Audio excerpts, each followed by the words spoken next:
Welcome to day 2 of Farmcon 21. I hope you enjoyed the presentations yesterday and are looking forward to seeing more of Farming Simulator 22 coming out later this year on November 22nd. Coincidentally, today is also the 22nd, so it's the perfect date to give you a deep look into the game. But more about that later. In the past few weeks, I've been thinking about our very first Farmcon 16 very often.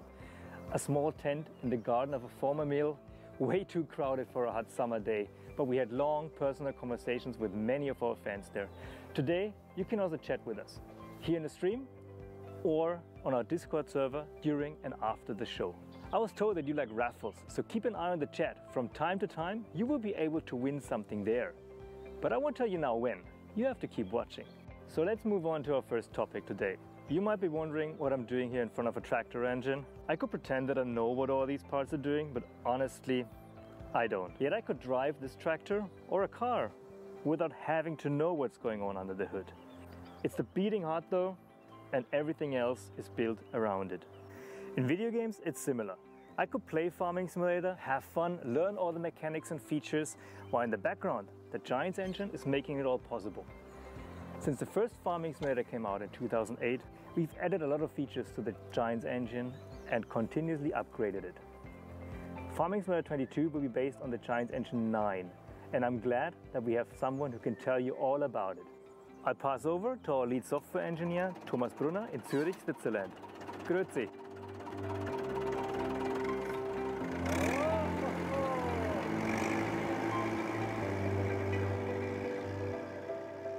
Hi, I'm Thomas. I'm the lead engineer at Giant Software. Today I'm going to show you guys some updates made to our in-house developed game engine. People often ask why we are not using Unreal or some comparable engine. They ask why we go through all the pain of coding everything ourselves. So there's no doubt using an existing engine such as Unreal would solve a lot of problems and also would provide a lot of features just out of the box. However, Farming Simulator has some special requirements which would make adapting existing engines quite difficult. For instance, the dynamic and static foliage system, which is fully synchronized in our engine, would be very difficult to implement or adapt in existing engines. Also, our vehicles have quite demanding requirements which cannot be simulated by physics systems of other engines. Apart from this, we have also other reasons which goes beyond just the features. Namely, we want to decide when and what features change during the development. This is especially important to make modding as simple as possible. Also, with other engine, modding wouldn't be even possible, or at least not in that extent we are offering it. So in the latest Giants engine, we added some new features for you guys. We added DirectX 12 support on PC. We have like the new optimization techniques like the texture streaming system, occlusion culling, and various other graphics features. Farming Simulator 22 is going to be shipped using DirectX 12 API. This allows us to write more efficient code and to reduce the CPU overhead we had with the previous rendering APIs. DirectX 12 also allows us to use more cores. Texture streaming allows us to put more details onto our maps, and we no longer need to make sure that we can load all full resolution textures from the beginning. So in previous Farming Simulator version, we always loaded all the textures in the GPU memory at the very beginning. This is basically a good approach if you have enough GPU memory. But if you have like very high quality textures or even too many textures, the game gonna crash or you end up with a very low frame rate. The lack of the texture streaming system in previous Farming Simulator version was the main reason for the relatively restricting character slot system we had on consoles. Occlusion culling basically prevents the engine from performing expensive rendering computation of completely hidden objects. For a better understanding, let me show you guys an example in our editor. So this is a very simple scene I've prepared you guys to show how occlusion culling roughly works. For instance, here we have like a big wall which can potentially hide other objects, right?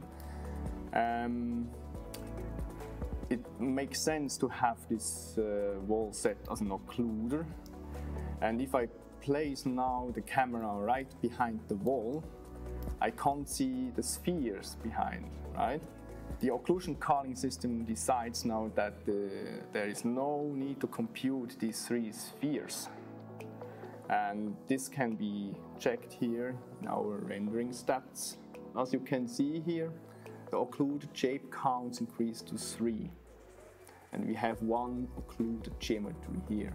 So I can move slightly the camera to the side until a sphere becomes visible here. Here we have the occluded shape count decreases to 2. And this is what occlusion culling does. And it also only makes sense to have occluded geometry for very big objects, of course, right? Only big objects can potentially hide others. Also worth mentioning is that in Farming Simulator 22, the terrain is also acting as an occluded geometry. The terrain occluded geometry is automatically generated and updated. Giant's engine uses a high-quality TAA algorithm by default, but it can also disable if you don't like the result or for performance reasons. In previous games, we enabled MSAA as a default anti-aliasing technique. Compared to MSAA, TAA leads usually to better results. To show you better the difference between these two approaches, let me show you guys an example here in the game. Even with MSAA on, there are a lot of visible specular highlights flickering ongoing on this vehicle here. All these metal bars here suffering quite a lot of this rendering artifact. Now let's enable TAA and see how the image looks like. As you see, with TAA on, specular highlights glitches are gone, so it's really a notable improvement. We also added parallax occlusion mapping to all terrain textures. Parallax occlusion mapping is a real-time technique to approximate displacement mapping. It's a technique to approximate geometric details without the cost of the actual geometry. Let's compare the difference between having parallax occlusion culling on and off. For instance, here we have a little path here on the terrain, which has a lot of stones on it. So currently we have the parallax occlusion system turned off, and even though we have a normal map applied here on the terrain, it still looks a bit boring and flat. It doesn't look really 3D. Now let's activate the parallax occlusion culling. It looks way more interesting. Everything is kind of like popping out of the scene. We also improved the shadow map renderings quite a lot. One of the most notable changes there is that we are now able to render the shadows much further away. That actually really helps to improve the visual quality and distance. We even see the shadows in the very far distance. For instance, the trees here are dropping shadows everywhere. Let's compare with the previous solution we had in 19. There is no shadow in the distance at all. So I think this is really a big improvement regarding the visual quality. Apart from the features I've presented you guys, we also worked on other stuff like the traffic vehicle AI system, pedestrians system, and we also added some new multiplayer feature which hasn't been announced yet. And yeah, I guess that's it. That's all from the engineering team. I wish you guys a lot of fun on Farmcon 21 and see you soon. Cheers! Thank you, Thomas. I've been listening to your talk on the tractor, I swear. I'm sure these engine updates will look great. So let's introduce you to another engine. He is one of our US ambassadors, usually getting up early and still always full of energy. Not sure what he's running on, but here's DJ Goham. going on, everybody? DJ GoHam here. Welcome to Farmcon 2021. This year, just like last year, is a little bit different since we're all having to watch from home. Since Farming Simulator 22 is releasing this year, you know this Farmcon's gonna be crazy. I want to give a quick shout out to the GoHam fam and all of you guys watching live right now. Farming Simulator is such a community-driven video game, and it is so exciting to have such a wonderful, large community supporting the game. Without you guys, nothing that we do would be possible, so thank you. With all that, back to you guys. Behind me, you can already see Kenny and Stefan setting up their gear for the next presentation. And I'm really looking forward to this one. There's no special topic for it, but let's just call it a first look at Farming Simulator 22. We've already told you about big features like the seasonal changes or the production chains, but there's so many new features in Farming Simulator 22 that not all of them make it into the big news. Stefan is very good at explaining them to me at the office. Kenny, on the other hand, has to make sure that they all get tested. So I am so glad that both of them have the time. What happened? What did you do? I just plugged that cable in. Did look important to me. Just because you create doesn't mean that you have to touch everything. Calm down, guys. I got an idea. I got here something. Ta-da! Yeah, okay, it's nice, but I don't think it's enough, Stefan, sorry, but while you're trying to fix the light, let me tell our viewers more about the beacon light. The USB beacon light is included in the Farming Simulator 22 Collector's Edition, available for PC in a lot of countries. It's specially made to work with Farming Simulator, and whenever you switch on the beacon lights in the game, they start glowing. And when you turn them off in the game, they turn off on your desk again. So cool. The Collector's Edition is very limited, but you can pre-order it now, as well as other versions of Farming Simulator 22 available digitally and at disc at retail stores. You might also notice that similar to Farming Simulator 17, we will have different tractors on the covers in the various regions around the globe. I think I got it. Hang on. Helper B got stuck and caused a short circuit. Okay, I guess I'll leave you two. Watch the rest in the production room. Go fix everything. I'll take that beacon light. And you guys, enjoy the presentation.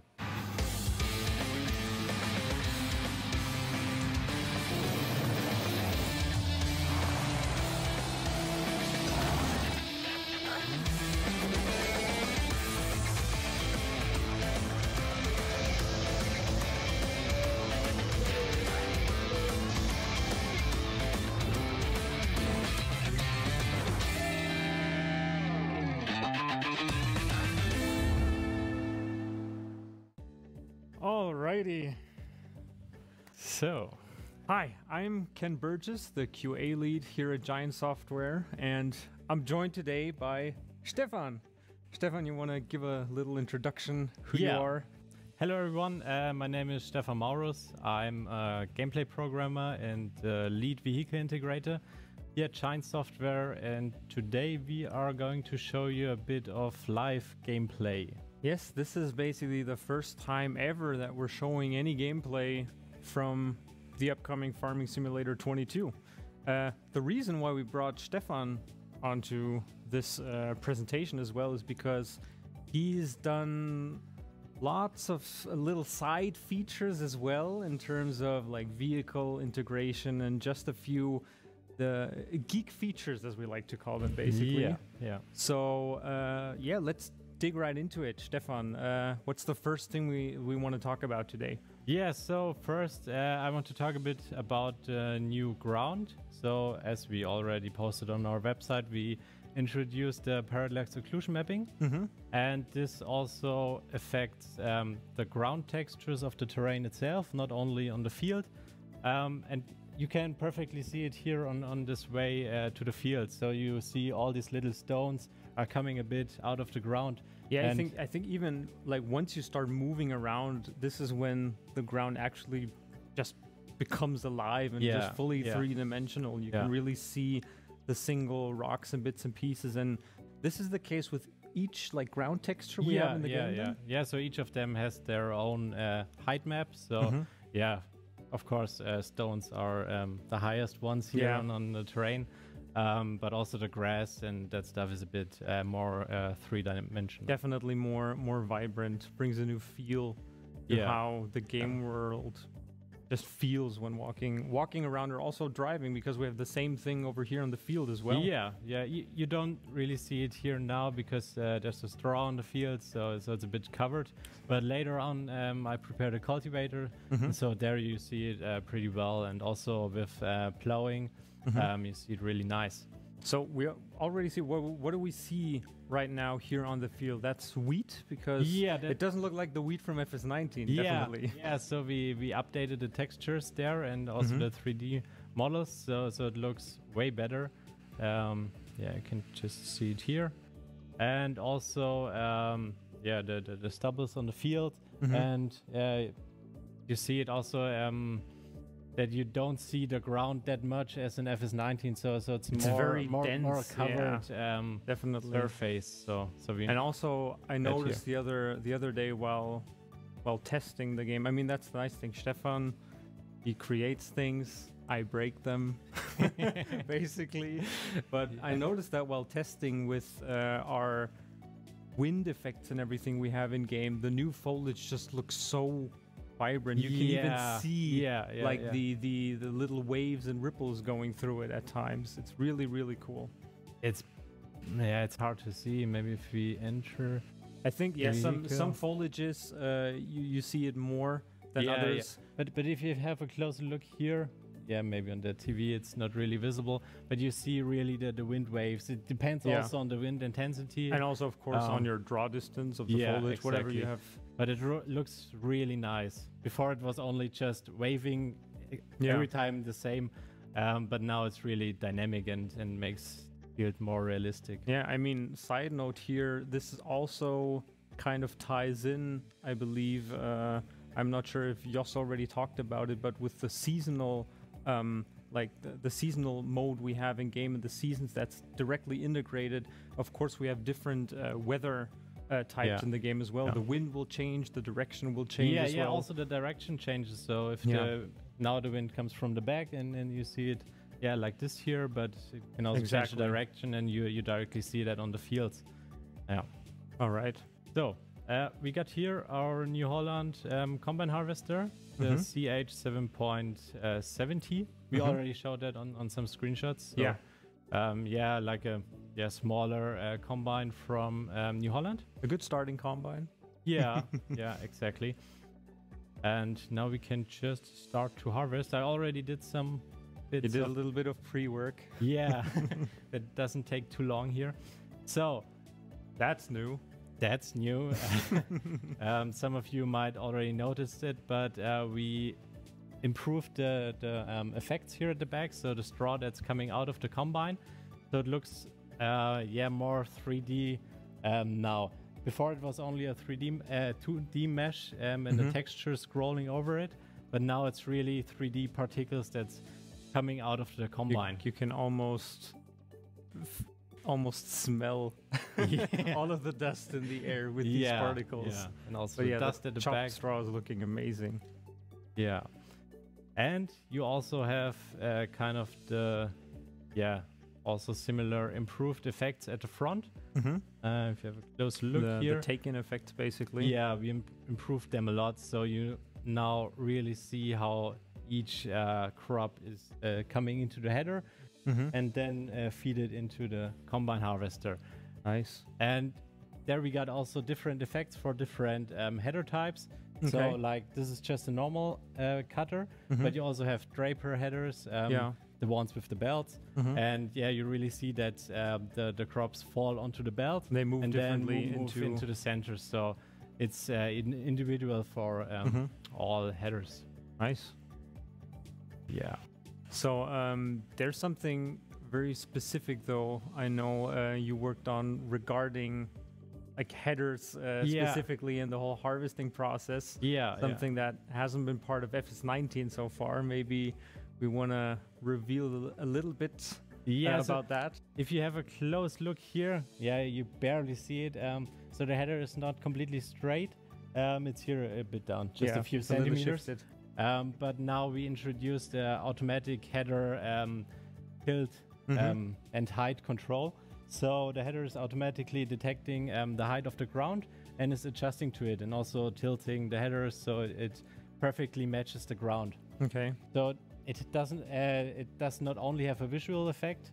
On this field, we barely see it, but some you. I think see once it a you bit get more. started harvesting on the Alpine map, for example. yeah.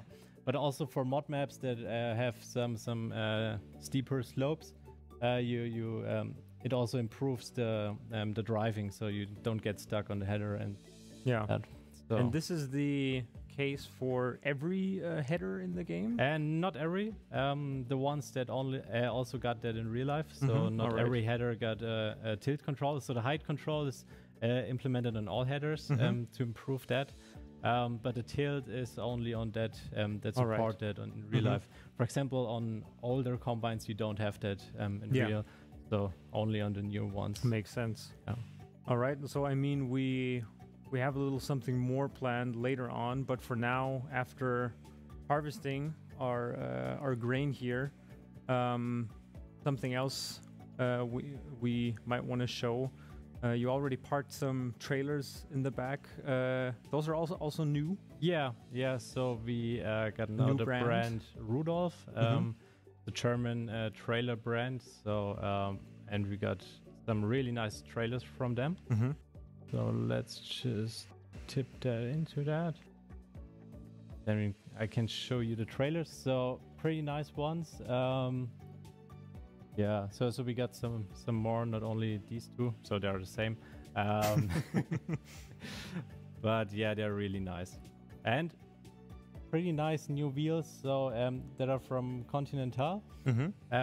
Yeah, especially these road wheels are new, so we haven't had them branded yet. Okay. But now we got them also branded and not as Lizard.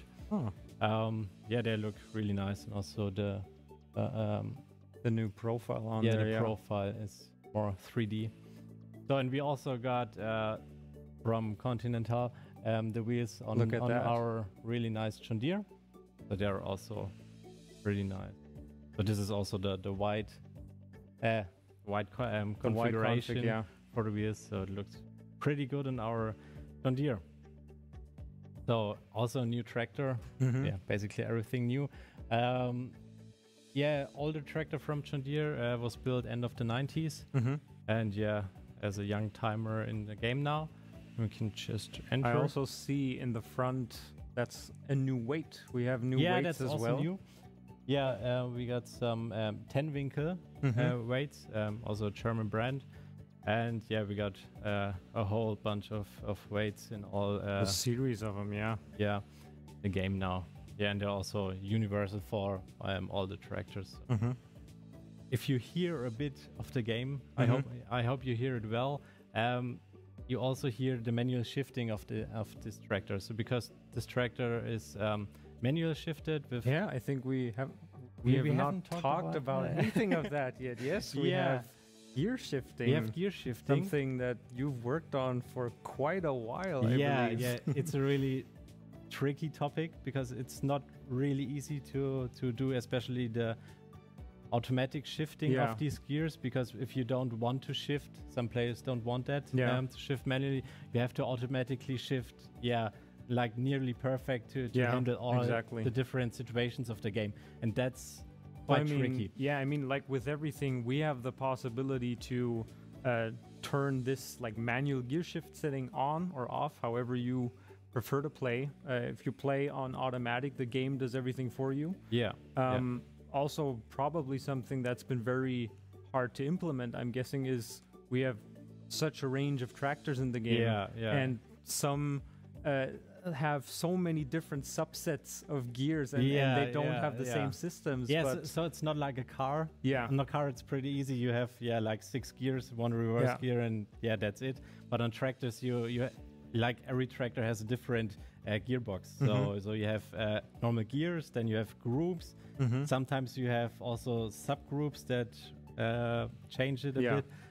And then but you groups. can even see it in game. We built in this little feature here on the lower right in the corner. You see like what the current like gear shifting system is, what what gear it's currently set at. So you can either use that to know when to shift or when not to shift if you're playing with it set to manually, or you also see when playing automatically how the game is shifting gears live in action, basically. Exactly. So we now see that we are in gear group A, and we are in neutral, so we don't have a gear set. And if we accelerate now, we can see that... we also got to say Stefan is playing on automatic because it would be far too complex to also on the controller. Do this manually, So, getting up the hill and out on the road. Yeah, so it's pretty heavy, these two trailers. Yeah. But you can see that's automatically changing the gears, and also if you have a close look, it's also animated. The character animates using the levers here, and also the clutch pedal. So and the sound, I don't hear it now. Yeah, but it's really nice. So that's one of my favorite features of the new game. That the sound basically adjusts according to what gear. Yeah, and sometimes if you got a heavy trailer, it sounds pretty awesome. When the load is kicking in, driving uphill. Yeah. So we got here a farm. I built here some bits. Hope that looks quite nice. Hope you don't get stuck on our little fence here. I hope. But trailers are pretty long. They're pretty hard to maneuver. Yeah. But this is one of our farm silos that you've placed down here. Exactly. So also a new brand from Unia, so a Polish brand that's producing such silos. So we got some more of them in different sizes. So we have a different range of them available in game. Yeah, so you can choose which size you want, and you also can extend it with silo extensions like you already know from the past games. Yeah. That's pretty good. And now, but what we want to show here now is that when unloading into a silo from your trailer, we also have these nice new sound effects. You hear the new sounds, so let's listen. Yeah, let's listen to that. There you go.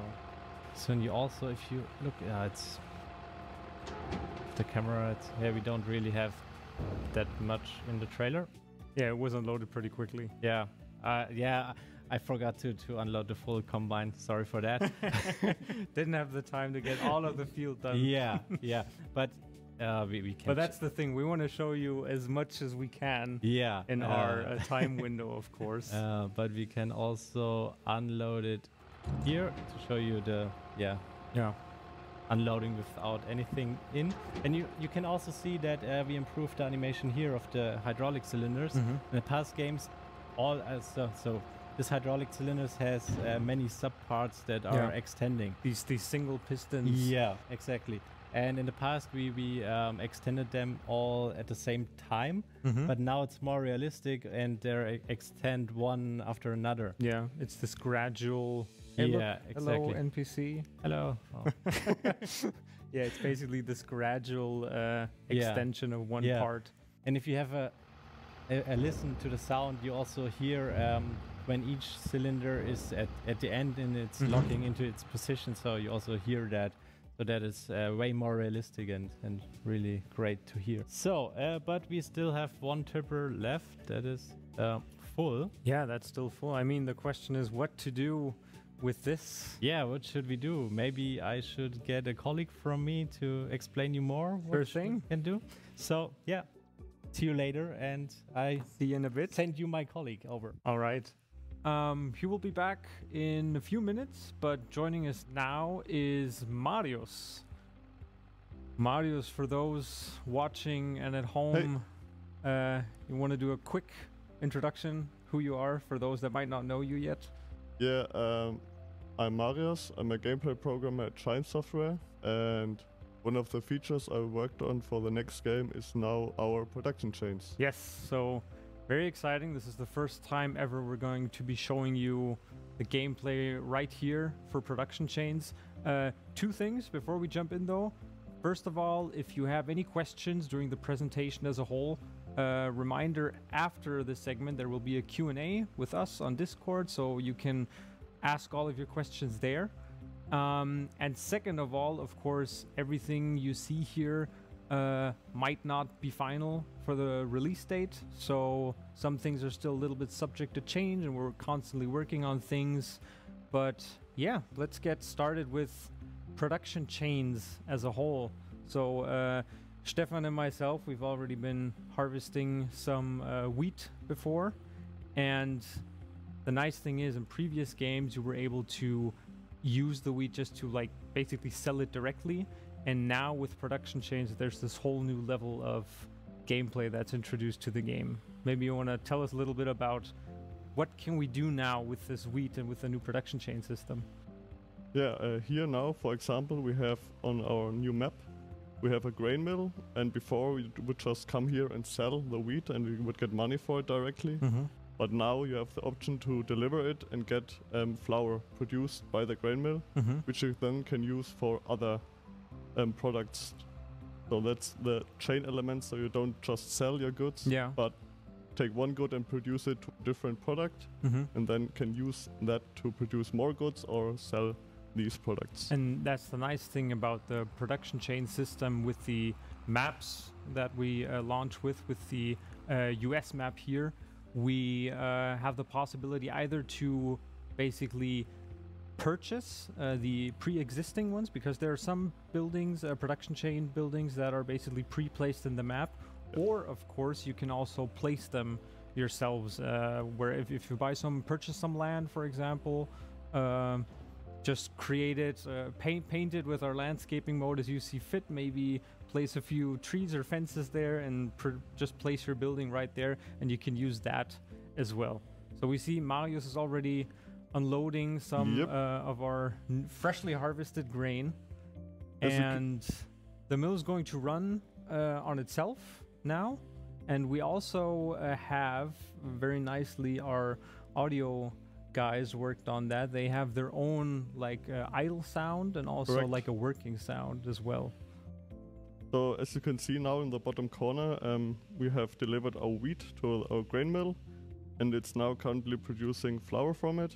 And as you can see in a few seconds, we have produced enough flour to get a product from it.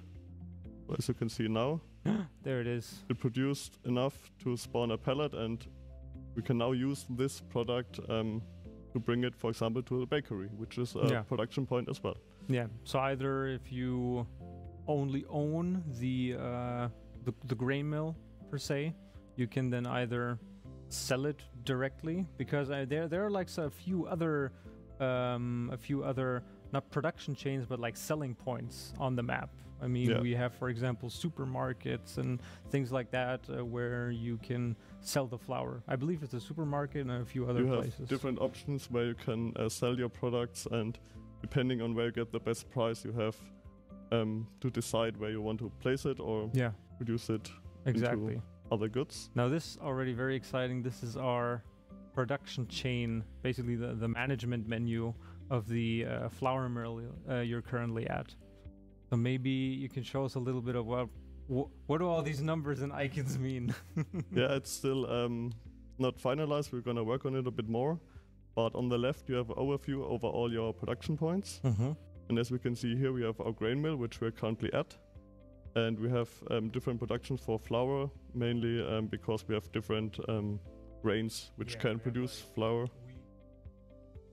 Right, and you can turn on and off these productions individually. So right now we can turn on the grain again, because as you can see on the right, we have wheat in our storage. Yeah. So these production chain buildings, they have their own like building storage. So if it's not currently being like used, you can also use them to basically store a little bit in there and prepare stuff. So because maybe we'll see it later with the bakery, there are some products that use different kind of ingredients. So you have to bring in one, and then of course it's not used up but stored, and then you can bring in the other missing ingredients as well. in this example, in the grain mill, it's very simple. You only have one input and one output. But there are production points which use a lot of different inputs to produce even multiple outputs. And do you know what the the one is with the most ingredients? I think it will be the bakery. So we can see it in a second. And one thing you can do, if you don't want to transport the pellets for yourself, you can simply change the output mode for the product you produce. Right now you can see on the right, it's set to storing, which means it stores the goods produced inside of the production point, and once fill level is reached, a pallet may be spawned, so you can move it yourself. But we can also change it to selling. So now everything which will be produced will be directly sold. So if you're playing and you're like, I don't have time for this right now, I need to, I don't know, harvest another field or whatever, can't take care of the loading, it's going to do it automatically, basically.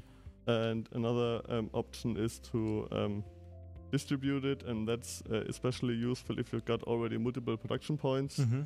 And then the products will be moved to these production points automatically in a certain time interval. So instead of selling them, we can just basically tell them to, if I have my bakery over here, so bring it there and keep going. Basically just store it for the bakery for now without you having to transport all of the goods. Right. Of course it'll cost a bit, so you have an incentive to actually do it yourself. But if you don't want to, you can say just deliver it and it will be good. All right. And now let's see if we can find our bakery. Our bakery, yeah. We hop in here so again. Usually you would either use the new distribution method to bring it there directly, or of course then just transport the goods, load them onto a wagon and transport them to the bakery yourself. Yeah. So like shown here, we loaded some of our flour onto a trailer and moved it to our bakery. And now we can check the bakery as well. You can access it via these triggers, or also in the in-game menu, so you don't have to actually walk there to manage it, but just can open the menu. So if you're there, just walk up to it, directly trigger the menu to pop up. I think it's a nice touch to have some physical triggers as well. It's nice to have a little bit of interaction with the game world directly. And it's not just all in a menu. So we are here now. And as you can see, our storage in the bottom right is empty, so we can't produce anything. And now for the part which I mentioned earlier, the bread is also simple. It just takes flour and produces bread. But the cake is a bit of a different level. So as many you can different see, icons. it takes flour, sugar, milk, eggs, butter, and strawberries to produce cakes. So if you want to have cakes, you have to really invest. And I mean, those are like many different ingredients you get from many different sources of our game and the ways you can like play the game. But of course, the payback is going to be vastly increased if you set out to sell some cake. So if you've got a production active and it cannot run because either you don't have the ingredients, like right now, or the output storage is full and you don't have space to place the products anywhere, you get a red indicator here, so you can just quickly check the menu and see if there are any productions that don't run. So you immediately see where basically your, as the word is, a production chain. It's like a process, and you can immediately spot where's the bottleneck, what's halting me from producing further goods. As you can see here, our grain mill is still running fine. You have wheat as an input and it outputs products if there's space for it, but our cake cannot be produced because we don't have any of the required inputs. Yeah, I mean, those are already like a bunch of different ingredients, but with the whole production chain system as a whole, there's like a lot of different new, not fill types, but like these product types that are coming into the game with this new gameplay element being production chains. So as the main developer behind production chains as a whole, what would you say was like the most like the most difficult thing to bring it into the game? Was there anything that you guys stumbled upon, or something that you maybe didn't think about before initially when you worked on the concept? Yeah, like with adding new stuff, one of the main concerns is always making it work on a larger scale. Like doing the first prototype is always okay, but then you have to think about how will it work in multiplayer. Yeah. How will it work if people have 30 or 40 different production points? So we always have to build our features that they scale well. Yeah. And will work for every player. And also something probably a lot of you players are wondering, like, how do the production chains come into play in multiplayer? Because in single player you load up the map and you have the choice of either like placing them yourself or purchasing like a pre-existing production point, like we've seen with the sugar mill or maybe like the bakery. And how does it work in multiplayer with like different farms and stuff? Yeah, each farm can still have their own production points. So there can be different bakeries. Yes. For example. But if you want to deliver to a different farm, you're gonna sell your goods there. Okay. So that's required. So you still have the option to sell your goods at other farms, but also can have your own products. So you're not limited in any ways that you would not have the option to get rid of your produced goods. So, but what's really nice though then is saying we're playing in multiplayer and I place down a bakery, although I don't even have the equipment for harvesting wheat or whatever, and I don't have a flour mill, I still, by placing down this bakery and investing in it, am offering like another possible selling station to all the other players. And so it opens up different kinds of way these like our farms can interact with each other. And of course, if you've got your chain going and you see, okay, there's a bottleneck here, maybe you can place a second grain mill, so you got more wheat or flour to use for your bakeries. Yeah. So it's a process of micromanagement. You have to see where do I have to invest more, or where's the problems in my system, where can I improve the overall throughput and gain more revenue. Yeah, I mean, and it's like it's good if it was a good harvest, like a nice harvest. I have lots of wheat, then partly maybe my flour mill can only handle so much, and you can always sell any excess goods you might have either to other players or of course to other locations in the game world. With the aspect of the limited storage, you are inclined to use more different stations or store your wheat in your silo. Okay. So you cannot just dump like 500,000 liters of wheat at one point, so you have to think a bit more and have to store it and maybe sell it at different stations. Okay. And of course it also ties in a little bit with our prices system, like the prices management. If there's one player, for example, that sells a lot of wheat, then that price might go down after a while, and you might sit on it if you don't want to get rid of it immediately, wait for a better price. Then of course you have to think about, where am I going to store stuff or am I going to invest maybe in a like bakery to produce bread and keep that price going and stuff like this. So the micromanagement aspect, I think, is something that's going to be very, very cool for players out there, and just in general, even those that maybe focus more on trying to kind of like automate their farm. People that like to play with the AI helper, for example, they can let the AI worker do his or her job, and then just they themselves focus on walking around, transporting the goods that come out to the different production chains. I think the management part might be something that maybe like was missing a little bit before in previous games, and here this is something that really like undermines this. You have the option to do it, but you're not forced to do it. So as with everything, of course, it adds more without forcing players who don't want to use it to spend time with it. Yeah. Is there any kind of like favorite production point you yourself have, or like not a production point, but maybe like a branch, you know, because there's like these different branches. You have like flour, of course, for the bakery and things. I know, for example, we haven't shown it today, but mine personally, for example, would be the greenhouses, because greenhouses themselves are also, they're not like they've been in previous farming simulator games where you just place them and get income, but now you can actually use them and they tie into the production chain system.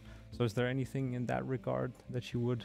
Yeah, the greenhouses are pretty cool because we have now the plants which differ based on which you actually grow, and some other production points have some cool animations to them, and we try to make them visually appealing as well. So like here the bakery, where we added some details in the house and around it, so it looks more authentic, and it kind of fits into like the production chains. All of them, they fit like perfectly into the game world and the design of the maps as a whole. I mean, the nice thing also is the production chains give players a bit of choice, just because for example, this is the actually the European bakery. It has like this European design, but we're playing on the US map. So but we just thought, you know what, this looked nicer, we're just gonna put this here right on this little cozy area of the game. And that's like the nice thing, I also think, for players everywhere. You always have the choice to just grow your farm, not only the farm, but now with production chains, grow it even further, just as you see fit, basically. Yeah, for example, if you don't like where the bakery is compared to your grain mill and the distance is too far, you just can say, okay, I'm gonna buy an own bakery and place it nearer to it. So it's easier for me to transport the goods. Or if your big wheat field is far away from the grain mill, just place your own grain mill right next to the wheat field. Optimize. Just see what you need and customize the world in the way you like. Yeah. All right, well, I think that's a nice, very finishing touch. So we're gonna say goodbye to Marius for now. Thank you for being here with us today and giving us a little insight into the new production chains coming to Farming Simulator 22. Anytime. And we will bring Stefan right back and continue with a little bit something more.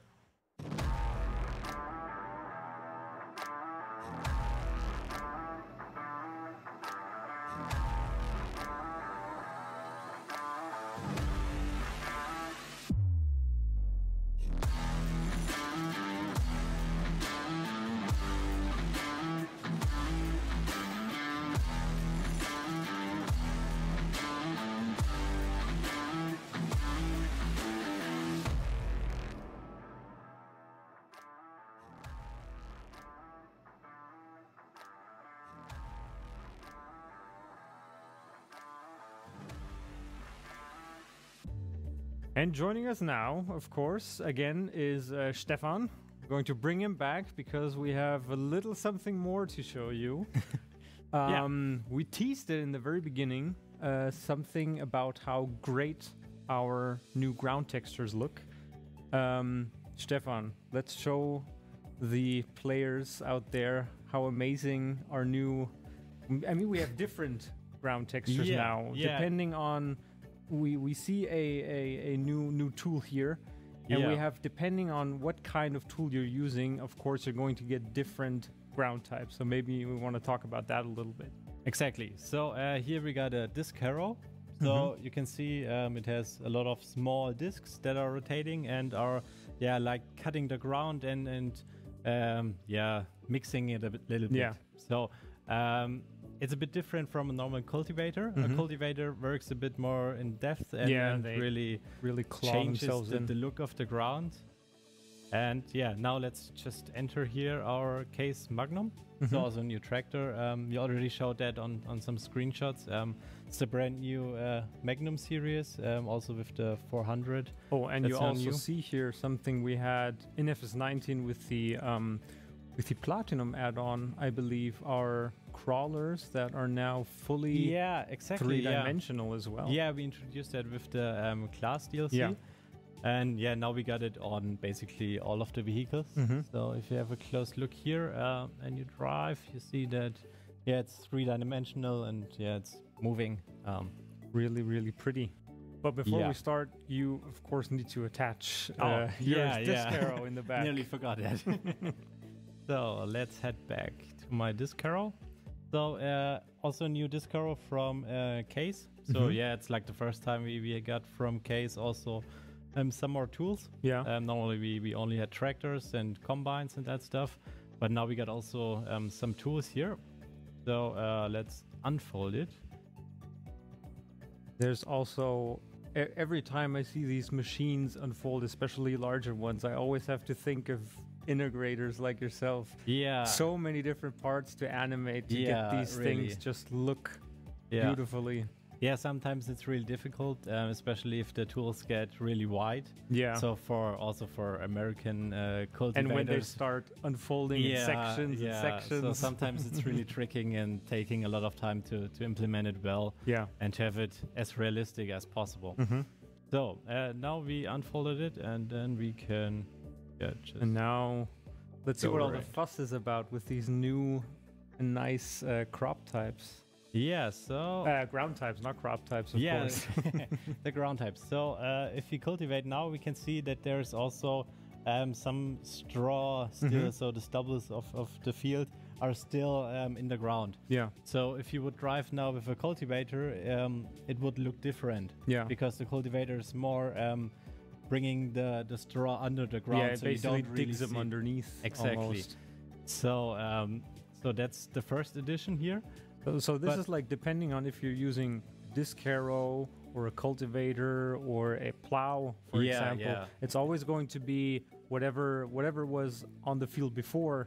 It's always going to look different, of course. Yeah. So how the ground has been worked. So the plow is also putting everything under the ground, so even more than a cultivator. Yeah. But all this stuff has also gameplay effects.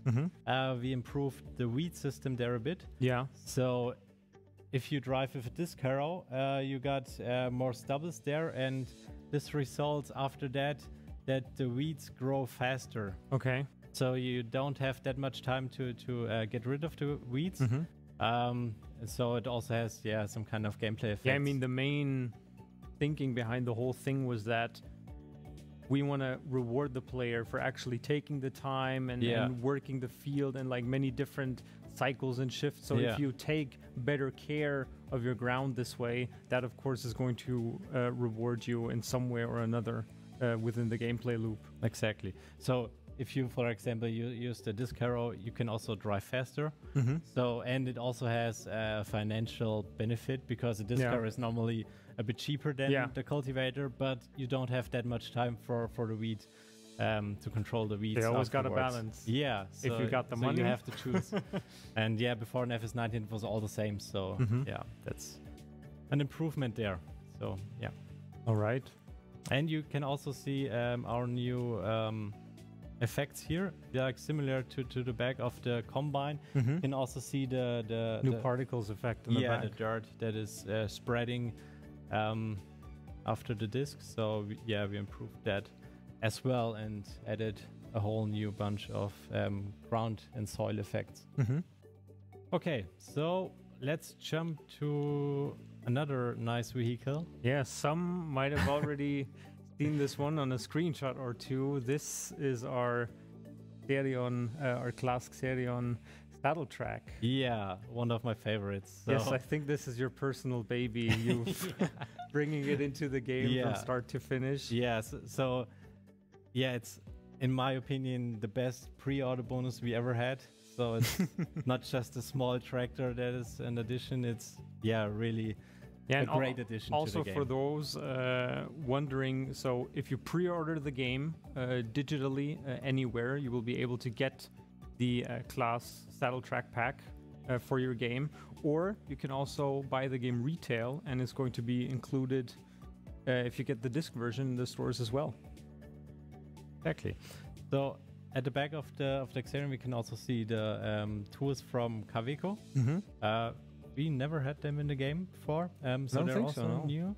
So we got at the back the slurry distributor and yeah, the tank on top. And yeah, as you have seen probably already on the website, we got also the semi-trailed tanker for that. So if you need to have some more slurry, you can use that.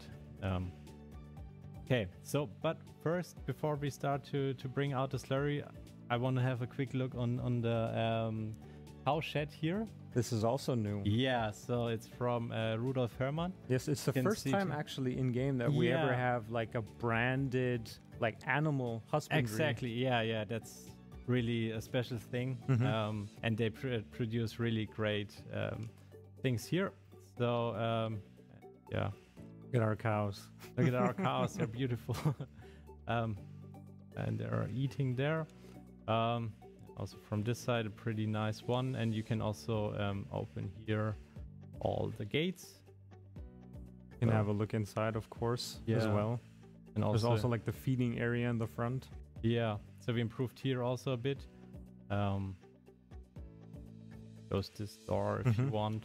I mean, they seem much more interactive than they were before compared to FS19. So you will have all these little elements around the husbandries. You have opening sheds and doors basically and stuff like this. And of course, you're already parked near the slurry trigger right now. Yeah.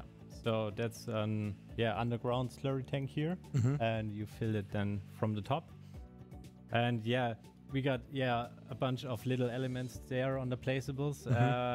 Especially one nice thing is the lighting inside some sheds we have. Yeah. So it the looks new lighting system of the whole, like the interior design of it. Exactly. So if it's night, you'll see those lights coming on. Yeah, and you can also toggle them manually, so you can just walk to the light switch and turn it on if you need it. So let's drive to the field. Yeah, and I mean, part of this of the pre-order bonus, like the whole saddle track pack, maybe just to summarize again, it's going to be the saddle track itself, of course. And you have one of the Kaweco tanks already with a slurry distributor. And you mentioned it before, the other one was the other tank? Yeah, the semi-tray tanker. Exactly. Yeah. So, more for the bigger farms.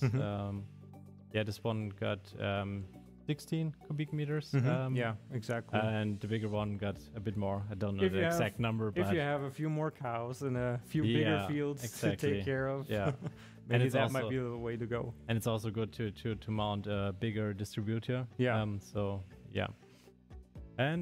But now, of course, new slurry distributor also means that the ground is going to change again once we get started. So we see Stefan already unfolding this. So if you want to fertilize your fields to increase your yield, you can do that. Yeah. So you can see it here. Yeah, it's maybe like the pre-texture before isn't the best to show now, but you do see it very slightly. Yeah, it's a little bit darker. And, now if wetter basically. Yeah, also with the slurry. Yeah. One nice thing also the here this front arm. Yeah, I was about to ask, what's that in the front? So in real life that is used to get the slurry into the tank. So normally you have one tractor with a slurry with a tanker. Yeah. That is bringing the slurry to the field, and with that one you get the slurry into this one and then distribute it on the field. And you can also unfold that and move it. I'll show you that as well. There you go. See it unfolding. And then you can manually control that. All right. Exactly. And I mean, something we have one more thing we want to show you guys. When taking care of your field, when fertilizing them, when using like slurry distributors or also like fertilizer sprayers, for example, we've in the past we've had like fertilizer levels. Yeah. We had like in FS19 we had a 2, and we still have these in FS22, but now there's something new that we're bringing to the game for the first time ever. Yeah, so it's a pretty nice feature if you got a lot of slurry and want to get rid of it. And you don't have much time.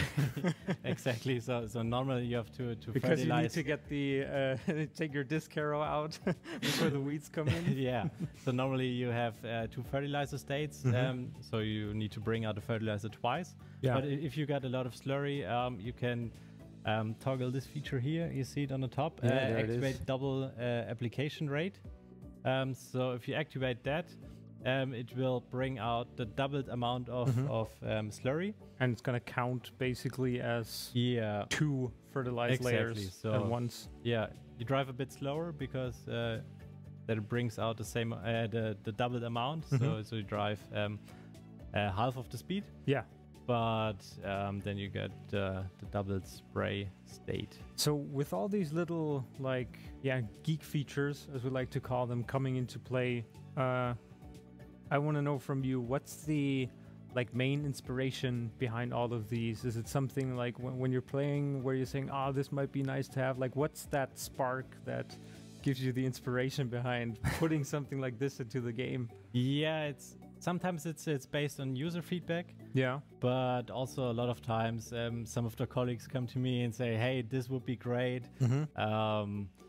And then we just implement it. So and sometimes also I think of, hey, this would be cool if we improve that a bit. Yeah. So sometimes it's just little things that improve it really well. So especially then maybe since it's already there in real life, maybe there's a way to bring it into the game. I think for me personally, the whole new gear system, the gear shifting system, is a perfect example of why didn't we have it in before? I mean, it's of course it makes sense, you know, you have it in when driving a car as well.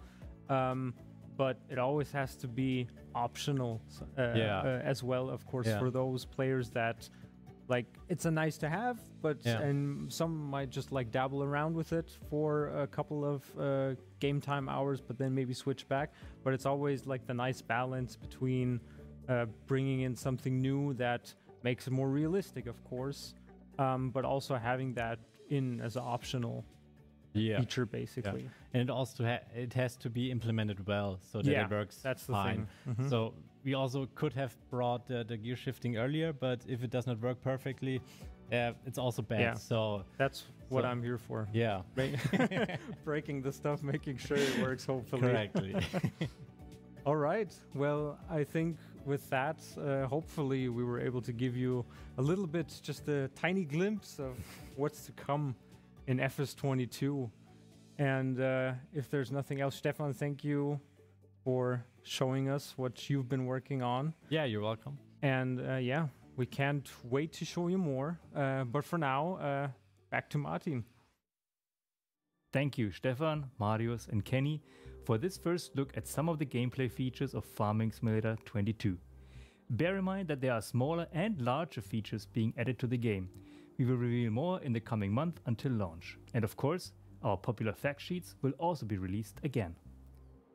It's time for our next ambassador, and this one is just full of energy. He is energy. Energy 5 from France.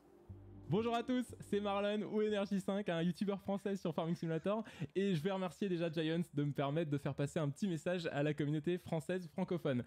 Déjà merci à tous, cette année a été juste incroyable, on s'éclate tellement sur le jeu, je pense que je me suis jamais autant amusé sur un Farming Simulator. Les modeurs font un travail formidable et je pense que c'est grâce à eux qu'on s'amuse autant, c'est juste fou. On n'a jamais eu autant de modes français d'ailleurs, ni autant de maps et autant de maps françaises.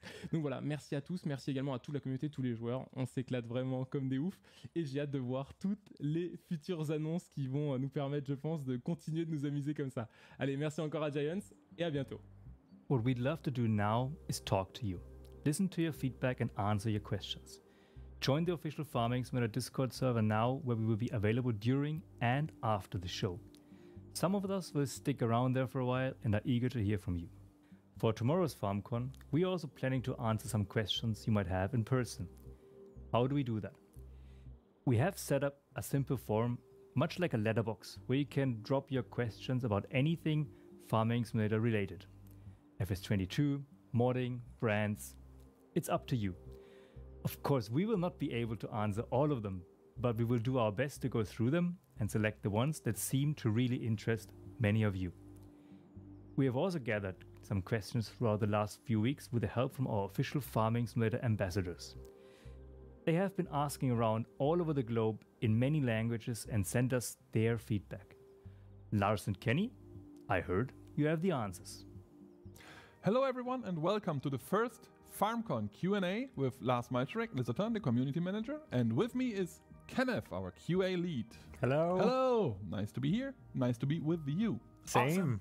FarmCon Day 2, Yes. we've seen some amazing things and we'll there see are- even more Oh yes. down the road. I'm so happy to, well, let's not talk about Day 3 now.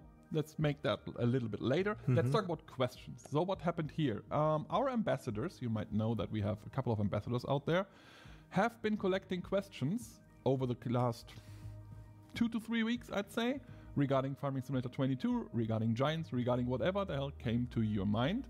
And we will answer a couple of these questions. We can't answer all of them, obviously. So many questions. Insane amount of questions. We picked a couple. There were a lot of duplicate questions that we won't cover like 10 times. We will just answer it once. And we will go through all these questions. Some of them will be answered by Kenny, that's why he's here.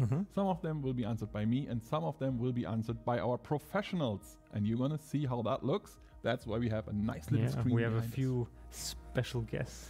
We have a few special guests. So, do we want to start? Yeah, we've got a bunch of questions. Yeah, we Let's have a bunch get of started questions. with them. We actually printed them because there are so many. So we're going to read the questions and we'll see what comes out of it. I'm going to start with the first one because the first one is definitely for you. Okay. It's from Easton in the USA. Since you are self-publishing the next farming simulator, will testing mods be as strict as the new game, as in the new game, as they have been in the past? Well, yes, we're self-publishing for the first time ever. To be honest, that doesn't really have an effect on how we test mods. So it's basically going to be the same. We have, as always, our guidelines, which everybody knows. And we've been hearing lots and lots of feedback from the community on all of our different social channels, on the Discord channel. And we're definitely planning to take another look at the guidelines and improve them for the launch of the FS22 mod hub, and then we'll see where it goes on from there. Yeah. But there will definitely be a few changes, but all in all, just because we're self-publishing, that's not a real big impact. No, there's no relation between these two things, right? Self-publishing basically means that we are going to sell our game ourselves. So if you see it on the shelf somewhere, if you see it in a digital store somewhere, it's us bringing it there. Doesn't matter for the QA team because it hasn't changed your work at all, has it? No, not really. I mean, I've definitely talked to the, we're always in close collaboration with all the different departments, and I've checked with the mod hub team, and we're definitely going to be looking at the guidelines, maybe see what we can mix up a bit for FS22, but yeah, I'm eager to see how it's all going to turn out once the game launches, and we can't wait to see the creations the community always comes up with. I've already seen some people having ideas a few for Farming work in Simulator progress 22. things. Yeah, all right. And some of them will be exciting. Okay, so the next one, Lars, this is something maybe you can answer. It's from Ash from the USA. She asks, as a female who plays Farming Simulator, she was wondering if there will be more customization options to make the game feel more welcoming to non-males, so to speak, like clothes, hair types, hair colors, shape of face, and the usual. Yeah, so good news is that we changed a lot when it comes to character creation. I think we started with Farming Simulator 19. We made a lot of changes to character creation already back then. Still not enough. So it's never enough. It's never enough. So in Farming Simulator 22, the character creation will be improved. That's a nice little word, marketing word. It is better. So we have way more diversity, way more choices you can make with your character. I'm quite sure you will love it. Of course, there's always this, oh, it could be more. It's still not Photoshop though. You can't just Photoshop your own character. But we have a new character creation, and I'm sure you guys will love it. Yeah. Absolutely. Okay, next one for you from Chris in the United States. Will there be a better store search engine in Farming Simulator 22? Also a better category system for mods? That one is mean. Well, it's actually two things we can answer here. So there will be a better sorting system, both in the store itself and also in the in-game mod hub. And we have this thing. I don't think we've talked about it that much. We have this thing called basically, like, you can call them startup packs. So when you're fresh in a fresh save game, starting out freshly, and you're not quite sure in what direction to go, these packs basically help you and give you a certain selection of vehicles and tools that will help you. Do you have an example for one of the starter packs? Well, for example, if you want to do the usual arable farming, you're going to be able to get like a normal small cultivator, a seeder, harvester, and so on. And I think we also have some for animals. I don't want to get in too specifically because they, of course, are still work in progress. But there's definitely going to be that option. So there might be some like potato harvesting where you get everything that you need for potato harvesting. Yeah, that's the and main then you idea have exactly behind what you need. Exactly. That's the main idea. Good for new players. I know the veterans out there, you guys are like, yeah, I know what to take. Well, you know, there are new players that have no idea. So it's definitely something that's going to help a little bit with the onboarding to get into the different, because, I mean, it's a sandbox game. It's so vast in terms of how do you evolve? Are you going to do arable farming? Do you want to specialize in forestry? Do you want to just, I don't know, take care of cows or horses, stuff like this? So there's many different directions you can go, and these packs are going to help you along the way. Absolutely. Next one for you, Lars. Will seasons be an option to turn on and off? Basically like we have already with plowing and weeds. So is it going to be optional? And how will it affect maps from modders? This is something Jelsa Farmer from Norway wanted to ask. Norway, nice. So, yes, it will be turnable, turn off turnable. What's the English term? You can turn it on and off. Basically, optional, yes. Nice, thank you. I'm not native, he is. Anyway, yes, you can turn it on and off. I think I've said it before on various community channels. If we make the game more complex, there usually is a way to still play it in an easy way if you want to. Seasonal changes, all these things, seasonal cycles, is a very complicated topic. It changes the way you play the game a lot. So yes, there will be an option to turn it off. And from what I gathered from our guys who know a lot about mods and mod creation, it will be easy to use on mod maps as well. Yeah, exactly. That's what I heard. You are the mod expert. But, I checked that as well. So it's basically modders will be able to also include this new seasonal features into their maps, similar as they're using it now with FS19 and the season mods. This is going to be like directly in the game. They can basically change weather patterns, stuff like this. Yeah, we shouldn't forget that we have an expert from the old season mods with us. Jos is out there, and he knows a lot about seasons because he's one of the creators of the original Farming Simulator 17 mod. The OG. He is the OG.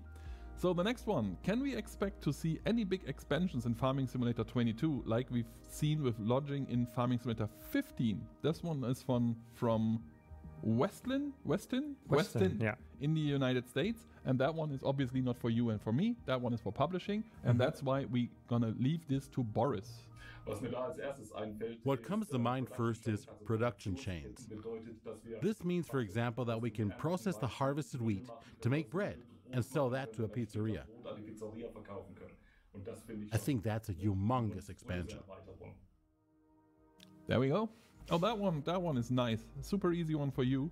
Are we going to be able to customize number plates from Blazer in Croatia? Hell yes, of course. Hell yes. Hell yes. Hell yes. You're going to be able to use different symbols and characters and just design it to your heart's content, basically. There is a profanity filter, though. There is, yes. That was something which we had to keep in mind, of course, because this, as with all things that can input text, you always have to make sure what kind of text is going to be displayed. So for those of you who wonder that we are reading the questions, yes, we do have bullet points for the answers as well. We pre-recorded the show. I think this is not a secret.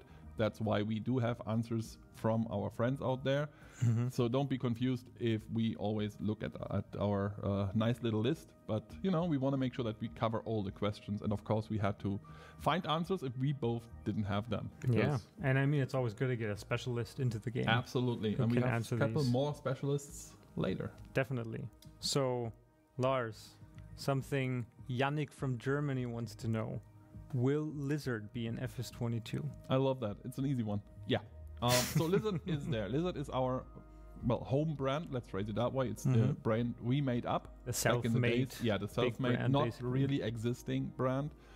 We use it whenever we want to have something in the game that doesn't really fit into anything we have. Yeah, right? it's oftentimes used, as I understood it from its inception. It's basically whenever something is missing, like a particular tool or like a particular size that we don't have a brand or a tool to use in game, that's when we basically come up with the self-made solution. Exactly. So we still want to give the players that big range of possibility. Because sometimes, because it is a game, sometimes there are possibilities that you don't need in real life. Yeah. Like I remember when we had the terraforming for the first time, there was the Lizard options to create roads and stuff. You know, the Walze. What's the English word for that thing? The roller we had in the game. Exactly. So these are the things that obviously don't exist in real life. So we use Lizard for that. Will the Tobii Eye Tracker 5 continue to be supported in Farming Simulator 22 as it was in 15, 17 and 19? David from UK. Yep, just like with FS19, you can simply hook up your eye tracker, use that, and just like it was in 19, it's gonna work and you can play wherever you look. The camera will turn, it's gonna track your head a little bit. Have you ever tried? Well, you have. Yes, your QA. well, of course. Yeah, Have I ever tried it myself? That was a bad question. Yeah. I agree. I mean, I don't play with it regularly because I don't know, I'm just not the guy to use it like day in, day out, because I think I often, due to working, have to look on another monitor, and then every time the screen would basically jump to the side. But every time you do hook it up and then play with it, it's like a whole new, this is pretty damn cool. It is really cool, yeah. I tried it once because I was like, I'm not, you know, I'm a traditional gamer. I'm like, how does this even work? This is not useful for me. Tried it once. It is a complete different experience. It's just amazing. Yeah. So that is really cool. I'm going to go with that one as well because it is one of our Boris questions again. Oh. It is, do you plan to continue to publish after Farming Simulator 22 without help or find another publisher again? It's from Ted in the United States, and let's see what Boris thinks. Funny question, but no. We started self-publishing with the intent to keep self-publishing and to keep up with our fans' wants and needs as closely as possible, and to learn what our fans wish even more directly and accurately than before. Yeah, you can tell he was laughing at the question. Was like, yeah, of course, he's not only here for one game, because otherwise we would have to lay them all off. Yeah. Like, we are done publishing. Boris. Bye, Boris. Has been nice 2 years. No, of course, this is here to stay. Yeah. Self-publishing is a thing now for us. It's a huge step, but it's something which is exciting as well. We shouldn't forget that, and I'm sure Boris can tell you more about publishing than we both could. But publishing is more than just having someone here who just does it. You know? We have built a whole infrastructure for that. Exactly. We have created new partnerships with retailers all around the world. Distribution network. Everything. Doing that for just one game would be hilarious, but really foolish. Like that wouldn't be a good idea at all. We shouldn't. We have another one. You can answer this one, I guess. From Gavin from the USA. Will the landscaping tool be in FS22? It will be. Yes, it will be. And it is even better than it used to be. And if you are not convinced that I am right, I think we're going to have a landscaping tool presentation tomorrow. Yeah, there will be something called the build mode. The build mode. And we're going to show you a little bit more about that. Yeah, so tune in tomorrow on Farmcon Day 3 and you're going to see for yourself that landscaping is there and it's better than it used to be. The next one is the last one for Boris, from what I understand. This is what has been the biggest challenge and the biggest advantage of self-publishing? Oh, that's it's from a good Chris one. in Edmonton. It's a good one. That's a really good one. Let's see what Mr. Boris has to say. First, the biggest challenge. I think finding worldwide distribution partners in the shortest amount of time and being accepted as a full publishing partner by the various platform holders like Sony, Microsoft, Nintendo, Valve, Epic, etc. Biggest advantage? For sure that we're directly in the markets in all regions and can react to our fans' needs and desires.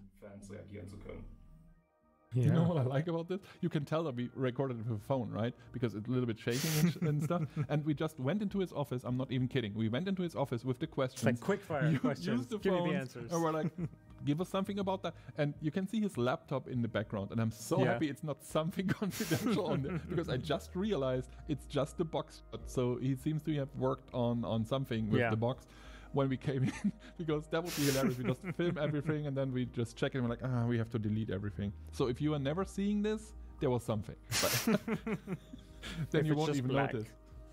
Yeah, or that. Or just like one of these, these incognito. Yeah, exactly. Bars. Who is this?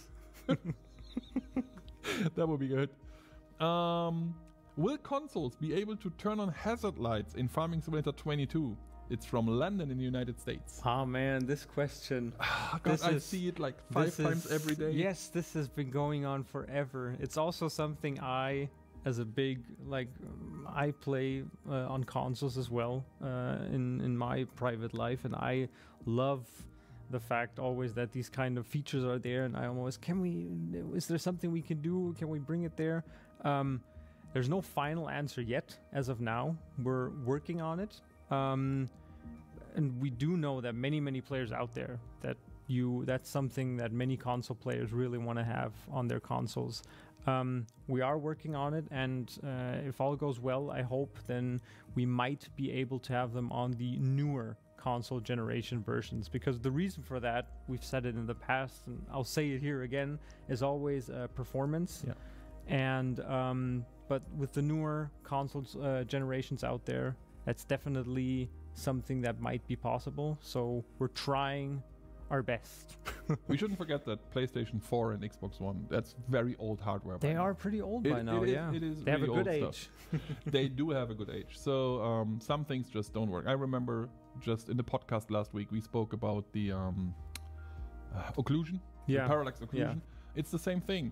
It might run on everything. It might only run on powerful consoles. It might not run on consoles at all. We're going to see, because we are still optimizing the game. Yeah, that's the thing. It's the same for the hazard lights. You have to develop a game, then you have to optimize a game. Sometimes it's happening at the same time. It's very busy for us. So there are just some questions where at this point in time we have to say we don't know yet, because it all, in this case, it all depends on performance and how good it will perform on console, because there's no point in having hazard lights, but the game doesn't run anymore. Exactly. Right? So fingers crossed, it might come, but we don't know.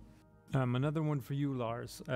In the trailer that we've shown, the CGI trailer, it shows that there's a snowplow on a tractor. So the question was, will there be something like contracts for snowplowing parking lots or driveways to earn money during the winter seasons in game? Something Jackson from the USA wants to know. So first of all, let me say that a CGI trailer is exactly that. Right? This cannot be stressed enough. I feel like I've said that like a million times over the last 3 weeks. It is a CGI trailer. A lot of things that are in there are just in there to tell a story, right? Especially with that trailer, because we are actually telling a story. There's a lot of storytelling elements. However, for the missions, the answer is definitely maybe. Because we are still working on the missions. The mission system is not finished yet. We can't say yeah or no, because it's just not done by now. Missions are still in development, and as of now, we don't have an answer. We might have a definite answer, or we will have, of course, a definite answer further down the line, but this is definitely not Farmcon. Yeah, these are things that get more definite the closer we are to release. Good, that one is nice. Will animal models, textures, etc. finally be available for modders as the resource to make our own animals or different breeds? From Bavarian Redneck. That's an amazing username. It's a nice username. That one is neither for you, but not for me either. Nope. We need one of our developers, and we're gonna have Mr. Maurus here. So the animal models will still be protected. Yeah, it's because they're really complex, also with all the animations and that stuff, and LODs and all that stuff makes it really complex to mod these animals. So they will still be protected, but maybe we can look in the future to have modding support for the animals. There you have it. I just realized that the first thing I do now all the time is checking the laptops. Did it again. If there's anything in the background. It's fine. Okay, it's fine. Nice. Maurus, well, over the course of Farmcon, you're going to see this guy very often. Yeah. We've just seen him in the gameplay demonstration. Yeah, we showed earlier a few today. things for FS22. If you have missed that one, this is probably one of the best things to check out. Like, if you tune in now, and if you want to see something from FS22, Farming Simulator 22 gameplay demonstration we just had, well, a few minutes ago, definitely check it out. It's worth it. Okay, well, that one is easy, I guess. Can we harvest grapes by hand, or will we need the expensive machinery? I'm thinking about smaller farms from Cheese, which is a great name as well, in the UK. We know, especially also here in Germany, often vineyards and similar like grapevines, they are often harvested by hand. But I mean, we're a farming simulator game. It's about machinery, of course, so this is why we also focused on that part specifically for FS22. So there won't be any like manual hand-picking grapes or olives in the game, but there will be some really cool machines you can use for that. And who knows, there might be very interesting mods. Oh yes, definitely. That might bring these things in. Everything's possible further down the line. All right, let's see. This is another good one regarding as we had before, the seasons mode in game. How long will a full in-game year be, basically? This is something Quarters wants to know. I'm actually happy that, you know, that's one of the questions where I'm thankful that we had time to find the answer, because I had no idea. It's 12 days, 12 in-game days, I learned that. How long an in-game day is? Well, that really depends on how fast you play the game. Yeah, right? We do have our different speed settings. Exactly. I think it's 12 hours on the slowest version per day. Wow. Or is it? I'm not even sure on that one. I mean, we do have the difference. You can play it real time, of course. Yeah, right. If you play it real time, it's even 24 hours per day, obviously. Then you can do double and more than that. And I think the fastest you can come up with, and I have to check, is 2.5 hours or something on highest speed. Yeah, I think it's 120 times as fast. That's the max setting we have in game. Unless you know what to do. Then it's way faster. You know what to do. Exactly. Oh, that one. Again, we are covering a couple of easy ones now. Will there be forestry-related production chains? Definitely. I mean, this is something we also, if you haven't seen the gameplay demonstration, our good friend Marius and myself, we showed a little bit about the production chains. Forestry in particular, being one of the, let's say, branches of our game, of course, needed their own kind of production chain elements as well. So we have the usual sawmill, which you have in the game, mostly like in FS19 it was a pre-placed area on the map. We basically changed that up to work as one of these factories, and you'll be able to produce boards, like wooden boards and things like that, basically. And there's a carpenter in the game. So these are like two elements that tie in more in this production chain branch of the game that you can use then. Nice. Yes. There's another one. This is very good. It's from Lucas from Germany. Is the farming simulator community hard to handle? And a little smiley face. Yeah, well, we need a smiley face. Is it hard to handle? I'd say at times. At times, any community is hard to handle, obviously. But most of the time, it's not. I mean, being the community manager for 4 years now, I worked on different games before. I won't go into much detail, but the communities there were harder to handle, not gonna lie. Most of them were. I'm guessing it also depends, like, on what kind of game it is. It absolutely does. So this is the main point. The farming simulator community, it's not a competitive game. Yeah. And in competitive games, the community tends to be more toxic because you want to beat your opponent, and it's not a guy you play with; it's a guy you play against. I mean, I've seen some multiplayer games and servers out there where players do kind of try and play competitive farms, but still, there are some. It's there is not the that FSL. hardcore. There is the FSL if you really want to go competitive. However, it is not I play against Kenny. Yeah, I play with Kenny, even if we are competing for anything, right? Like race for, I don't know, first million, whatever. So that makes the community a little bit more relaxed. We also have a lot of adults. I'd say the range of 30 plus in age is quite high in Farming Simulator. Same for very young guys. And they are super nice. Like most of the time, if you get someone who's super nice, they're usually like 10, 11, 12 years old. Yeah. Super friendly people. So the community is not too hard to handle. And they do work great together as well. Absolutely, absolutely. The only thing that gets a little bit more complicated over time, and that's the same for any community in the world, is basically because of social media, the community is super spread out. Yeah. Right? Back in the days, 10, 15 years ago, there was probably 1 or 2 forums, for example, that you had to keep an eye on, and then you're done. This time, we have almost 90,000 people on Discord. And you might want to join Discord, by the way, for our Farmcon discussions. Discord. We have Twitter, we have Facebook, we have Twitch, we have YouTube. We still have the forums. There are like myriads of Facebook groups with thousands and thousands of people. So the community is not even a thing anymore. It's like a million tiny communities that we try to stitch together to a big community. And that's a challenge for itself. It is, and that's why we already have 3 people now. Back in the days, it was just me. And it was enough. Now there's a community team. 4 years later, it's a 3-guy team covering 2 time zones, with Terminator being in the United States, so that we can cover as much as possible. So it is an easy to handle community, as in there are a lot of nice guys out there, but of course there are challenges, right?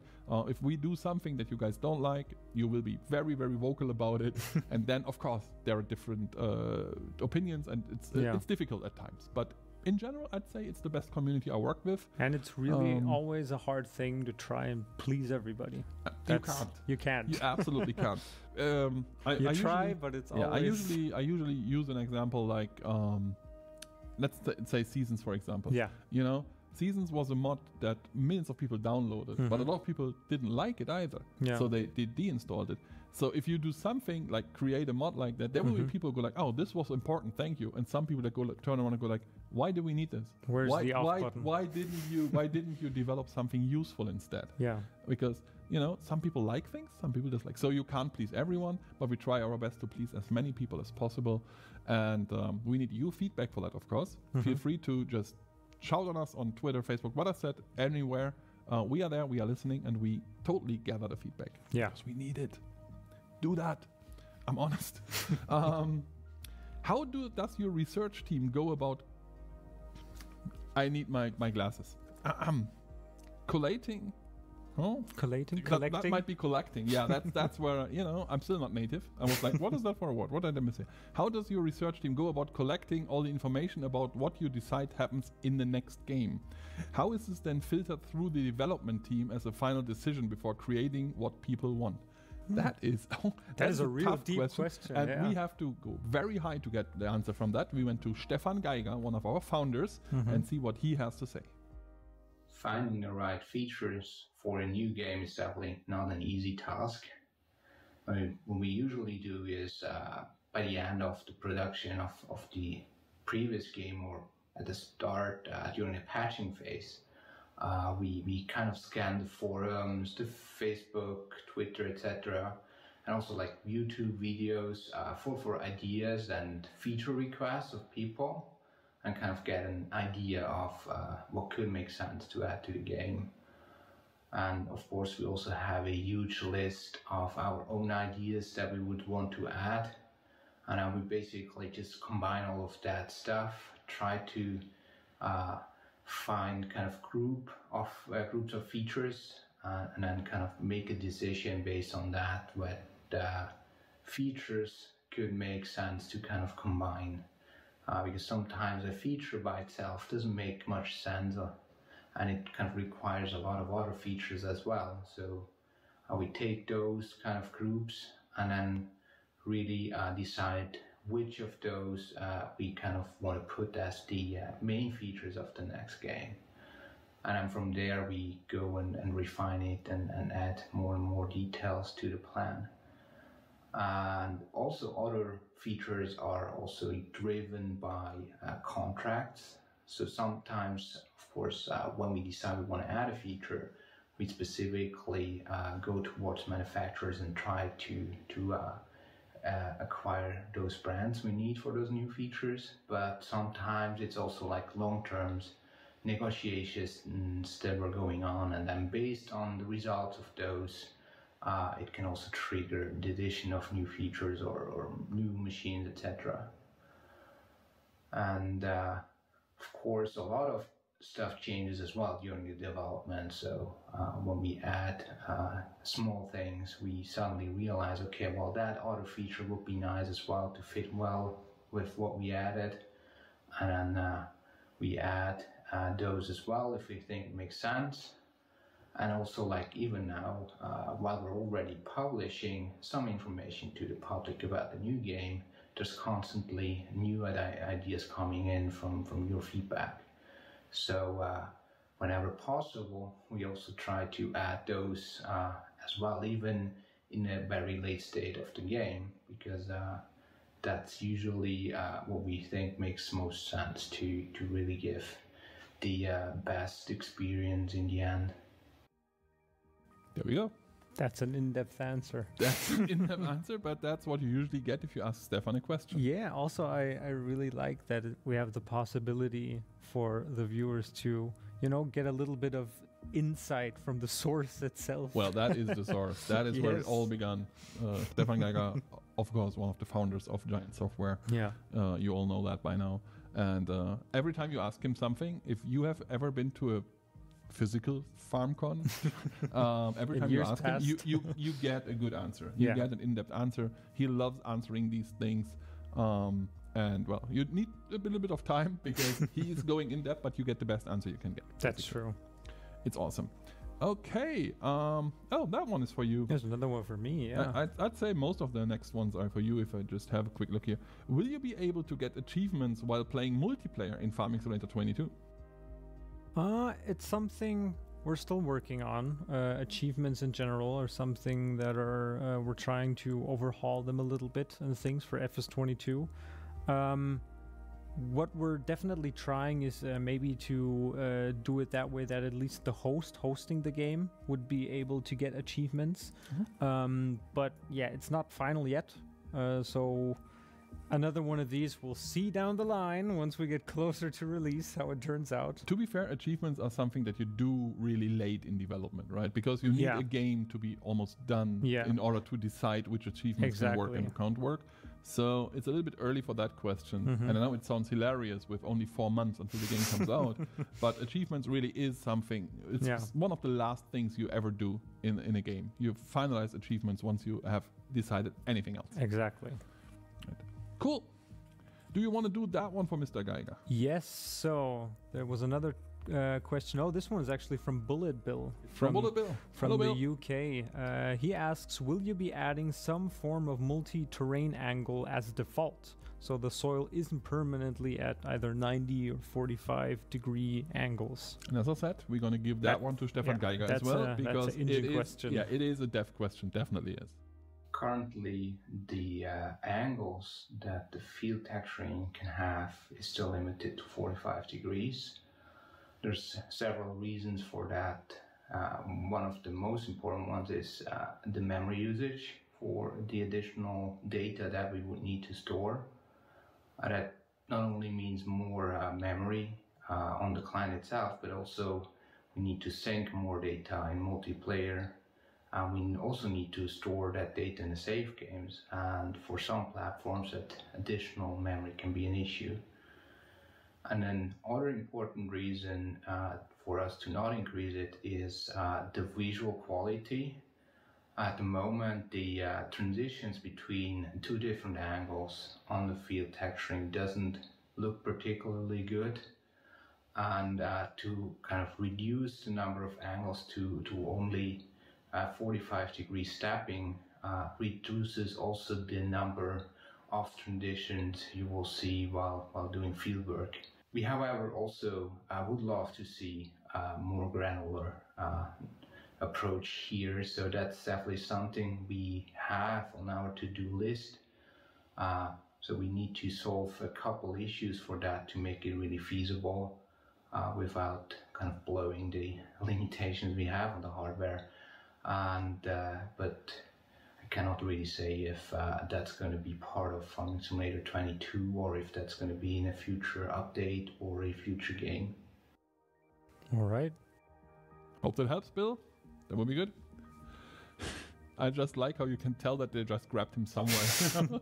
Stefan, get here. Yeah, we need an answer. There's no fancy background or something. Nope. It's just grabbing him. Like, look, we have questions. People want to know answers. Give Take a them look to at us that now. camera. Just basically, I love it. Thanks to, by the way, the Swiss team who got him to answer these questions. So this turns into an interview now because, as I we said, have a few more I think for it's only Kenny questions now and a couple for our developers. Let's start. Is there going to be a way to run livestock similar to how they get run on ranches here in the Western United States in large pastures? If I pronounce this wrong, I'm sorry. I'm still German.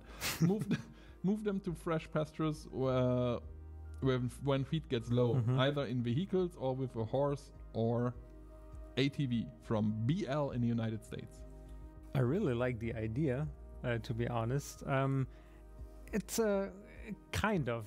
Basically, we don't have the mechanics of like grazing or something similar like this in the game in FS22, but you will be able to basically use, for example, fences or similar to fence off an area like a pasture or a meadow, and you can load and also unload horses, for example. So you can like bring them there to maybe like a dedicated area where you would use them for like riding them to increase their fitness and so on.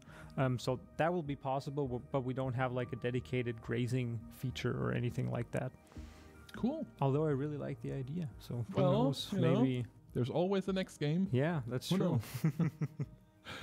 With production added to Farming Simulator 22, will players have a way to build in to store those products? Bale storage and pallet storage mods are popular with PC players and such would be great for slot count limited consoles to maximize performance versus rendering tons of pallets and bales. By the way, slot count still a thing in consoles. Still a thing, yeah. We can say that, I think. Slot count.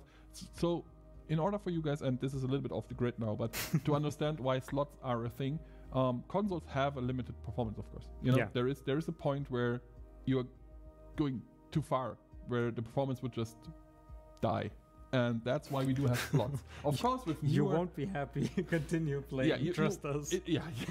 We tried. At least he tried. I didn't. I just trust on QA. It ain't pretty.